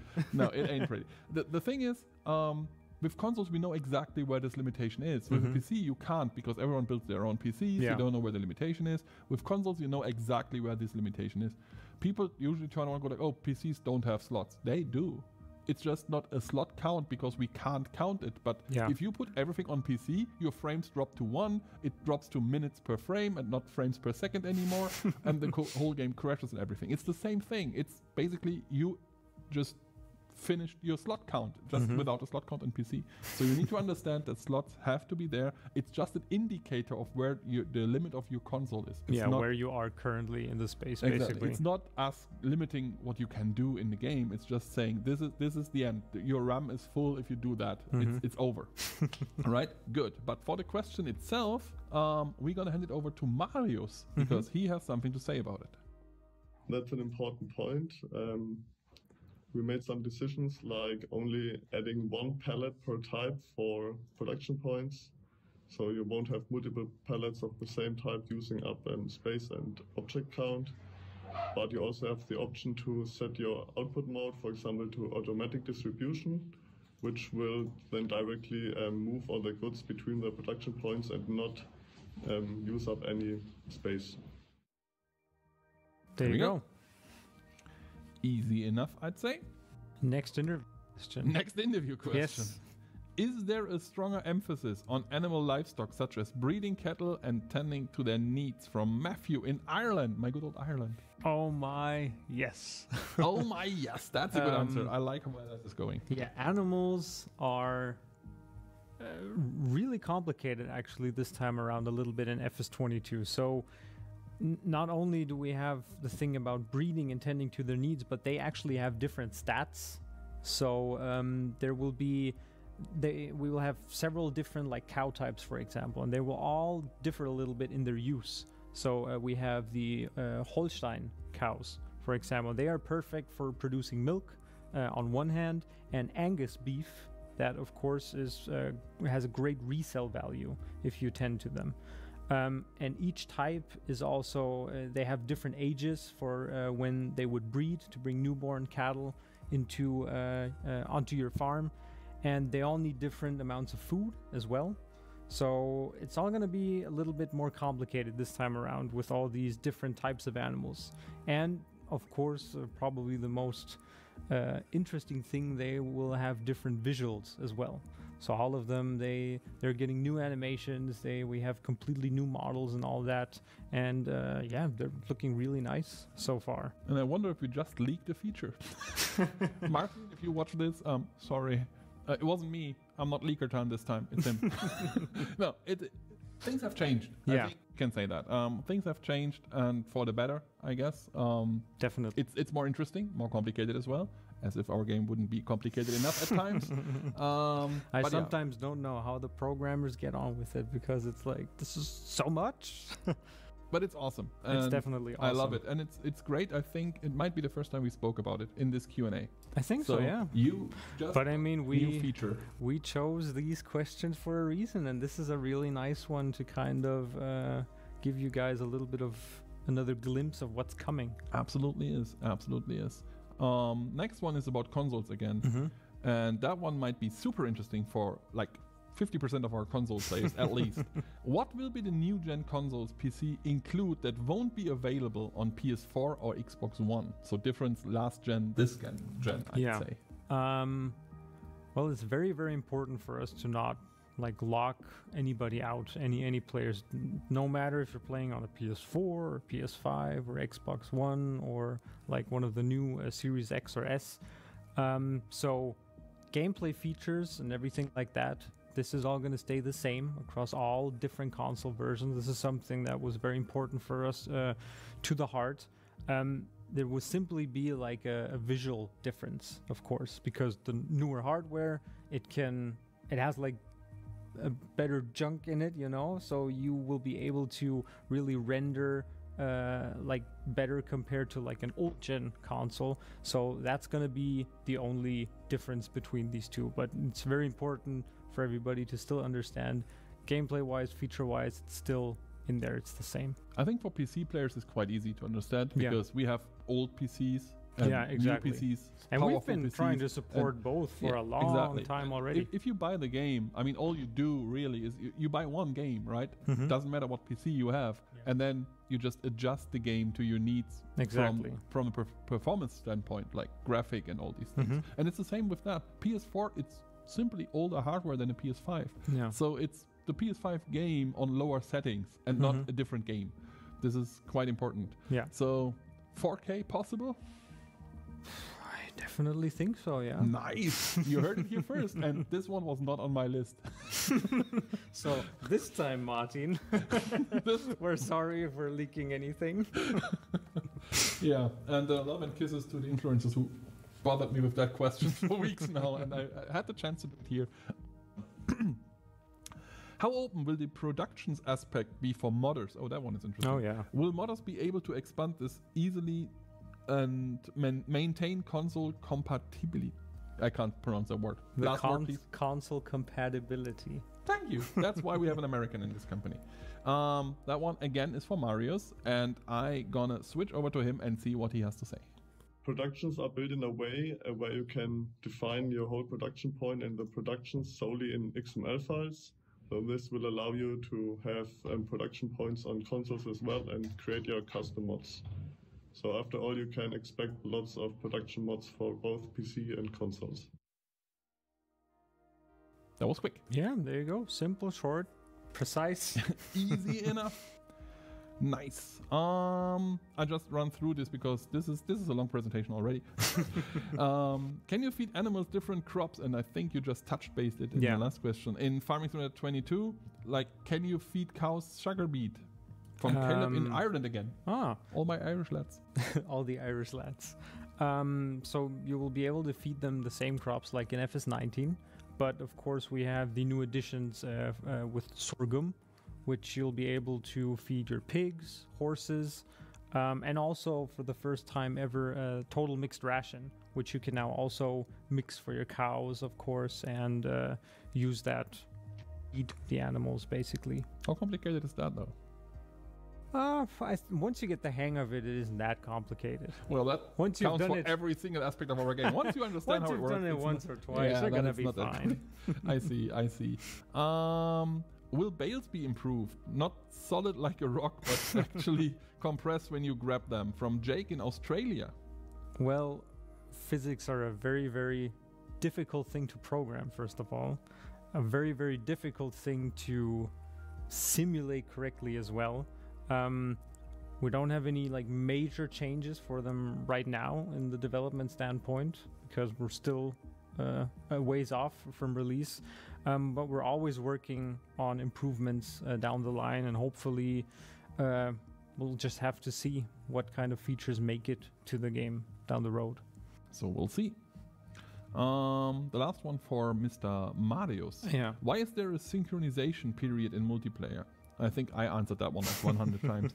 You don't seem to see this in other games. It seems mostly unique to Farming Simulator. From Alex in the United Kingdom. In the United Kingdom. And we give that one to Marius, as I said. There are a few things which currently cannot be synchronized asynchronously, but we made some major improvements for this title, and it should be much faster than in previous games. There you go. Well then. There you go. So synchronization still is a thing. Yeah. I mean, just the pure amount. It got way quicker. Yeah. At least from what I've seen when you guys play with it. It got way quicker. I mean, sometimes some players like to still complain about it, that it's a thing and everything, but thinking about just like the technical aspects, everything has to be, upon joining a game, has to be synced. Yeah. It's a sandbox game, again. So many different complex elements that need to be like, you, Lars, join my game. I got to give you a quick snapshot of everything that has been going on for the, I don't know, past year my server or whatever was running. And you basically, sometimes you don't even notice. You join, blup, and done. Well, the thing is, and I said that a lot. This is one of my, easiest questions to answer because I did it for 4 years now, pretty much every day. I see a lot of complaints from people saying, well, in other games, you join, you get a loading screen, but everyone else can still play. The problem with that is that our game needs, as you said, synchronize the whole map, right? If you think about games where you just drop in, drop out, it might just be the position of the other players. So you join in after the loading screen, the map is just as it is, and then the players teleport for a second, and everyone is where it should be, and you can play. For our game, you need to have all the crops in the right position. Everything has to be absolutely precise. And the synchronizing thing, if we would just let everyone else continue to play, and this guy would synchronize, he would never stop because everything is growing, everything is working. You need to stop for a second and go like, okay, everyone is on the same page now, start. Exactly. If we wouldn't stop the game for that quick moment, I could continue, I don't know, cultivating, and you would never get, like, you would join and I would be 5 meters somewhere else, and you would continue to load. Yeah, your game just wouldn't know, like, what has he been doing in the 5 seconds that I'm already trying to get all the data straight. So we need that quick stop. I think it's very quick in Farming Simulator 22, actually. Yeah, it is. It was already quicker in 19 than it was in 17, but 22 to 19, at least from what I've seen here. Of course, this is optimal. And this is due to like all the optimization that we're not always talking about, of course, but that's all the optimization going on, like on the code alone, just behind the scenes, basically. From what I've seen here in our QA, it's very quick now. Yeah. It is still there, but it's very, very quick. Definitely. 2 more. One, can we expect an upgrade to the multiplayer system with regards to mods? The current system of having to download each missing mod individually is incredibly slow, from Jake in the United States. Yes, we will have basically upon joining a game, there will be a new button on PC that just says basically download all missing mods. If they're from ModHub. It has to be from ModHub, of course. It has to be from ModHub, of course. So if you're basically playing and somebody's using ModHub mods, only ModHub mods, then it's going to be for anybody else joining the simple download all button. He's going to grab all of these because we know they're in the database of the ModHub, so easily just grab them, join the game, done. Perfect. If they're not on ModHub, obviously we can't do that because they are not in our ecosystem. Exactly. So we can't just make sure that works. Nice. The last one is a very generic one. It says, what are you most excited about in Farming Simulator 22? And before you answer that, we leave it to all the three guys we've just seen. Yes. And then we talk about it and finish this. Moments. We start with Boris. Definitely production chains. When I first heard of that, I went, oh wow, finally, I can do something with the stuff I harvested. And I'm really eager for that. There we go. Next one, Mr. Maurus. There are a lot of things in the new Farming Simulator that are really great, in my opinion. So one thing is the parallel execution mapping, which gives way more realistic view on the ground. So it's like 3D, and also which is really great is the gravel roads. So you really see the small stones that are staying out of the ground. So that is a really great addition to the game. And also I really like the new vehicles that we got. So we got a lot of vehicles, a great variety of vehicles. So new vehicles, old vehicles, and especially on the old vehicles, I really like the manual shifting tractors. So the manual shifting itself and the sound, how that behaves and how it sounds in the game is really amazing, and I really enjoy that. I like how he's smiling all the time because he's responsible. He is excited. He's responsible for so many of the features that are in Farming Simulator 22. You know that he's like, I could talk about this for years. Like for asking, you could tell. So the last one is Mr. Marius again. For me personally, it's lots of small detail features which we added, like the info box in the bottom right, from previous games for the field info, which is now available for lots of different use cases and helps the player to see what's happening and give lots of information. There we go. I think everyone has something. What's your number one feature? What are you most excited about? I mean, it's really hard to pinpoint because all of the new features coming into it, be it the seasonal growth or also our new system with the grape and olive vines, they're all cool. I think just because it ties in all of these so greatly together, for me, it's gonna be the production chain system. Just because of that's really something that has kind of been missing before from the previous entries, and I think that players can really this time around focus on more of the little bit more managing aspects of the game, managing their process chain and everything. So I think it's going to open up a lot of new ways to actually play the game. So that's going to be my top pick. Yeah, well, I was about to say production chains, but I said that in interviews before. There are a couple of other things I love, so I go very quick over them. So the first of all is we are not talking about that one. There is one thing we haven't, but we're going to talk about it, and then I'm going to turn on go. It's a tinier one, but I love it. You're going to see. The second one I really want to stress because just I love it is the new sound. Yeah. If you have no idea what we're talking about, we're going to have a sound presentation tomorrow where we go over the new sound features. But if you remember back in the release window of Farming Simulator 19, we had a lot of complaints about sound. We got tons of feedback, and I wrote 20 pages of feedback and sent it to the developers back in the days, and they took that serious. And they did a lot to the sound, and I like where this is going. I really do. I'm quite sure you're gonna enjoy the new sound features that we're going to show let's tomorrow. Just say FS22 sounds amazing. It really does sound amazing, and we're going to prove that to you tomorrow. Other than that, as I said, there is a feature. Well, there are two features actually that we haven't announced yet that I'm excited about. As I said, tinier ones, but as you know, I just like the tiny ones. I was excited about no rain through roofs back in the days when we announced it for 19. It's tiny things that get me excited. We're going to talk about that later, I can promise. For now, we are done. Yeah. Thank you, Mr. Kenny, for taking the chance to Thank you for having me. All these I hope questions. I could give a little bit of insight. Yeah, we hope you liked that Q&A. We do have another Q&A coming up. There is a form that you can fill, a Google Doc. Link should be somewhere. I don't know when. I'm sure our video team will have it somewhere. Feel free to add some questions that we're gonna answer tomorrow. Yeah. So we do another Q&A tomorrow. Might not be us, might be the developers, might be us. Who knows? Depends on the questions you guys send in. And if you are interested in getting more questions answered, feel free to add questions. For now, thank you for being here. Thank you guys for listening to us. I hope it was. Thanks for sending in the first batch of questions. And thanks for the ambassadors to gathering them. And no thanks to Kerminator, because he's not a yeah, he is now part of our team. He is a community manager now. Definitely. So he is responsible for gathering the questions now. Yeah. So that's really nice. Anyway, guys, it has been fun, has been a pleasure. Thank you for joining us. As I said, if you liked what you've seen, tune in tomorrow for more. For the sound presentation, I can't stress this enough. This one is awesome. And for way more other things. Thank you, guys. Have a nice evening, and we're going to see you tomorrow, I hope. Bye. Bye-bye, folks. Some really good questions. Thanks again to all ambassadors who helped us with collecting them.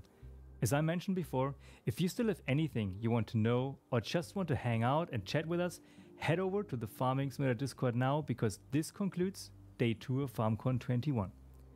Also, you can still submit questions through our letterbox form.